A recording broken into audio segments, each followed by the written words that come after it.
situ. Apalagi bercerita ini. Ada waktunya. Bertani ya sebenarnya tadi ambil saya bertani anggur itu memang tidak muluk-muluk. Kita tidak punya targetan yang sangat besar untuk anggur ini. Kita hanya ingin menikmati buah anggur, buah yang sehat gitu ya.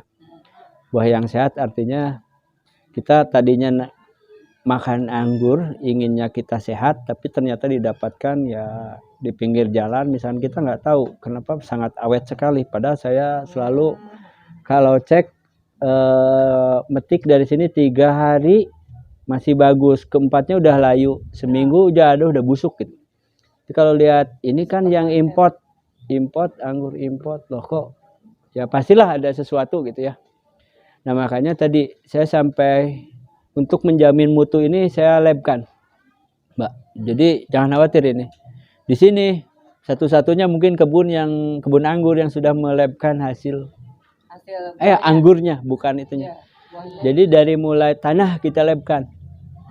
Jadi saya tidak muluk-muluk, cuman pekerjaan saya tidak 3 kacang-kacangan juga gitu ya, bukan kaleng-kaleng juga gitu. Jadi tetap kita cek labnya, tanahnya kita cek, pupuknya kita cek, sampai hasilnya kita cek. Nah itu sebenarnya salah satunya untuk menjaga saya gitu. Karena saya yang paling banyak, siapapun yang makan anggur di sini saya yang paling banyak. Belum pernah kena ya yang waktu putih di shoot. Ya.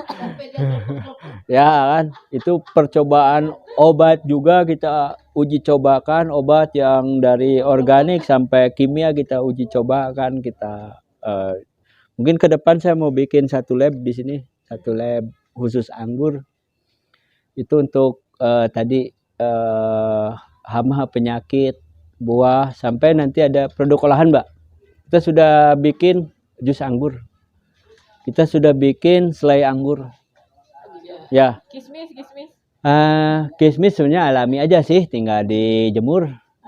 Tapi yang selai kita sudah bikin, kita selai anggur sudah bikin, jus anggur. Jadi kan anggur ini nanti ada grade-nya nih. Sebagus-bagusnya punya kita sekebun, mungkin 30%-nya grade kecil. Yang kalau dimakan, atau karena saya nggak pernah ngejual yang jelek. Jadi kalau yang jelek saya nggak pernah suruh, ini aja lah dibeli. Ya dibikin olahan lagi. Salah satunya jus atau tadi selai. Jadi bisa tahan lama. Jadi saya nggak mau kayak ini nih, saya beli tomat tadi, kasihan ya cuman 10.000 3 kilo gitu yuk. Harusnya kalau memang produk lagi jelek, kita ada alternatif untuk olahan. Jadi saya dan istri saya ngolah, istri saya kebetulan dari teknik pangan, saya tugaskan untuk mengolah lanjutan. Jadi lanjutan ini mau dijadikan apa gitu. Si produk ini mau dijadikan apa, karena kita nggak mungkin menghasilkan semua yang bisa langsung dimakan gitu ya. Pasti ada sisa, ada grade 2, 3, 4 gitu ya. Karena yang dijual di sini adalah grade bagusnya aja. Pokoknya yang besar, yang dompolannya besar, berinya mulus segala macam gitu. Nah itu bagus, berarti kan dijual. Tapi ketika yang jelek, saya nggak berani ngejual, meskipun ada yang mau buat nyicip-nyicip, sok mangga gitu loh. Saya nggak ngejual yang yang jelek gitu. Jadi kita tetap kualitas yang utamakan. Kuantitas mah ya insya Allah lah banyak lah. Setiap pohon aja kan banyak ya menghasilkan. Jadi kita bawa santai, pertanian anggur ini kita bawa santai, biar banyaknya kan sahabat ya yang datang, mau yang kena, mau yang tadinya nggak kena, kita bawa. Mau hanya sekedar foto-foto pun banyak yang datang telepon. Pada ini saya harus beli nggak kalau datang? Enggak, kata saya nggak usah beli. Mau nggak beli juga nggak apa-apa, mau beli juga mangga kalau ada, kata saya boleh. Terus ada tiket, kita belum belum menyediakan tiket karena ini untuk tahun tahun pertama, silahkanlah nikmati dulu gitu ya, nikmati dulu masyarakat, manggo, biar saya aja yang ngemodal dulu gitu ya. Biar yang ngalotek aja lah yang beli mah gitu ya makanan, tapi untuk ke kebun anggur monggo gitu, ada dibeli monggo. Jadi gitu. Nah anggur itu kalau misalkan di awal-awal memang banyak sih yang sudah lama juga, yang udah 3 tahun ya belum berhasil. Biasanya belum rezekinya. Kalau sudah rezekinya alhamdulillah gitu ya. 7 bulan aja bisa berbuah, bisa berproduksi gitu ya. Jadi dulu juga saya nggak nyangka bahwa 7 bulan itu sudah mulai bisa produksi. Buat penganggur pemula ya, nganggur itu memang berat sih. Nganggur itu berat. Nganggur itu berat. Bener, nganggur itu berat. Tapi menyenangkan.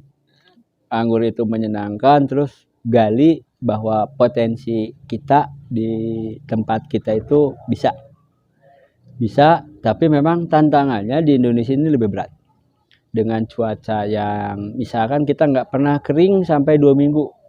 Nggak pernah, itu pasti ada hujan aja sih selama 2 minggu. Kalau 2 minggu aja sudah terasa kemarau gitu. Nah, kita jarang, makanya si anggur ini ya syaratnya satu, bukan greenhouse sebenarnya perlunya. Naungan, Mbak. Jadi ini bukan greenhouse. Jadi greenhouse ini tipenya bukan gini. Ini hanya naungan. Anggur di kita hanya perlu dinaungi aja. Nah, jadi kalau greenhouse itu kan lebih mahal daripada kalau kita hanya buat naungan gitu. Jadi kalau ingin berbudidaya anggur, kita cek dulu kondisi sekitar kita biar tadi investasinya tidak terlalu tinggi ya. Jadi kalau di tempat kita ada kondisi tanahnya seperti apa, dicek dulu aja. Memang seperti mahal di awal, tapi itu memang karena anggur ini yang mahal sebenarnya bukan bibit. Bibit mau 1 juta, mau 2 juta nggak mahal itu. Bener, kalau yang pernah bibit sekarang mah 100.000 malah lebih murah lagi ya. Dulu saya sejuk. Perawatan anggur ini lebih mahal daripada harga bibit.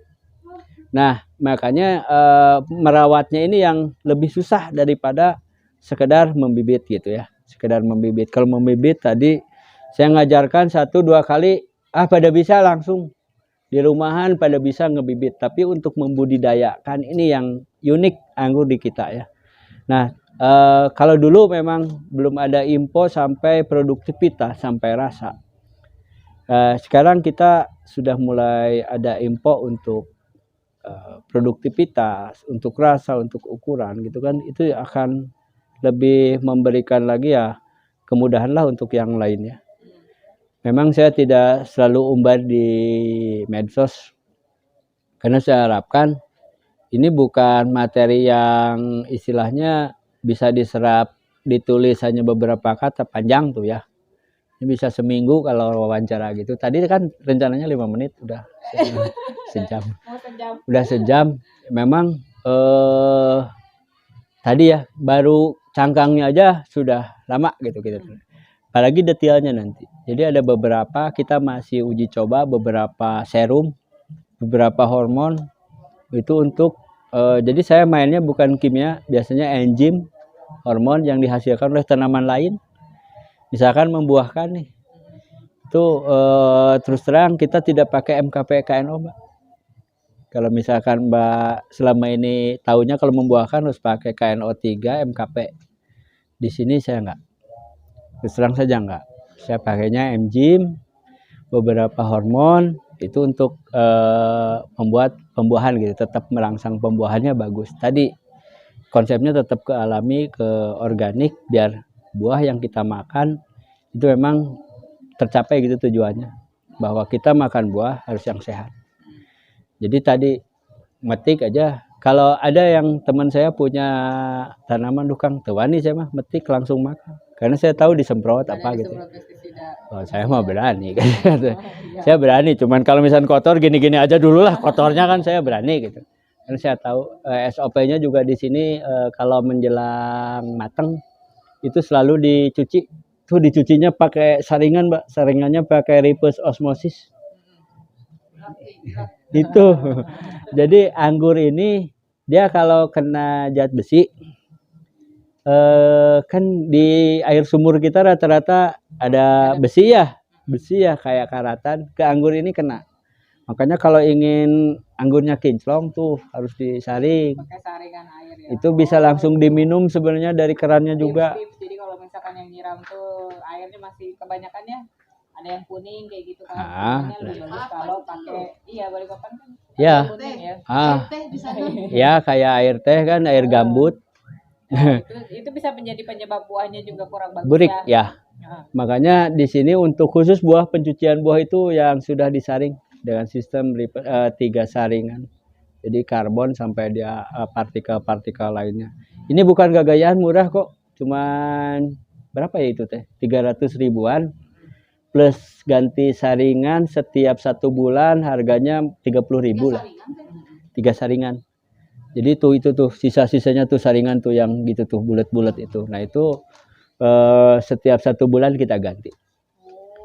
Jadi tips-tips tuh. ya jadi kalau kan sering nanya Kang eta harerang buahna namun gaburik, mungkin airnya bisa saja air pakai nyemprot Celing. ya kan harus bening gitu, harus bening, Benar-benar. jadi airnya harus bersih Pak. Jadi itu tetap bersih, tetap sehat pokoknya anggur itu. Karena tapi ya gimana lagi, ke kebun anggur kadang-kadang yang megang juga banyak. Pengunjung antusias ingin megang. Ya. Tuh dekat itu kan kelihatan ada burik-burik kan. Mau apa lagi kalau selama ini Dari apa Pak? selama ini kita masih biarkan saja dulu lah, biarin aja, animonya masih, kesenangan orangnya masih senang gitu. Mungkin ke depan mah enggak, mungkin ke depan mah lebih gemes lagi mungkin. Lebih gemes lagi. Jadi itu, jadi di samping tadi air harus bersih pokoknya. Kalaupun nyemprotnya pakai obat, airnya harus bersih, jangan ada zat besinya aja. Saringan itu. Jadi kadang-kadang bukan hanya obat pun kalau kita salah menerapkannya itu berdampak jelek juga gitu. Jadi sesedikit-sedikitnya kimia di sini dipakai, sesedikit-sedikitnya yang nanti hasilnya ingin sesehat-sehatnya. Itu sebenarnya Mbak. Itu. Sebagian ilmu udah dikasih tuh ya dari Kang Denny ya. Jadi kalau misalkan mau belajar juga ke sini tinggal datang aja ya ke Kebun Cakri ya teman-teman ya. Kang, hatur nuhun. Udah dikasih kesempatan untuk interview sama icip-icip juga. Bukannya nanti icip-icip. Nanti ya udah. Oh ya nanti ya. Berarti udah dong ya. Berarti udah ya. Udah belum ya? Ya sudahlah, rahasia itu. Oh, Ini- tuh udah mulai ramai tuh ya. Nah, Nah, jadi teman-teman semua ya, sekian dulu konten dari Rooftop Pengangguran. Buat yang mau datang ke sini setiap hari Senin sampai hari Minggu kecuali hari Jumat. Ya, tutupnya jam seberapa? kita sampai jam 3:30 sore. Sampai jam 3:30 sore. Ya, pokoknya itu yang di Kalimantan. Teman-teman semua sobat pengangguran di Kalimantan, ayo datang ke sini. Nanti ketemu sama Kang Denny. Ya, Kang ya. Baik. Jangan lupa untuk like dan komen dan subscribe dulu di channel Ya. ini.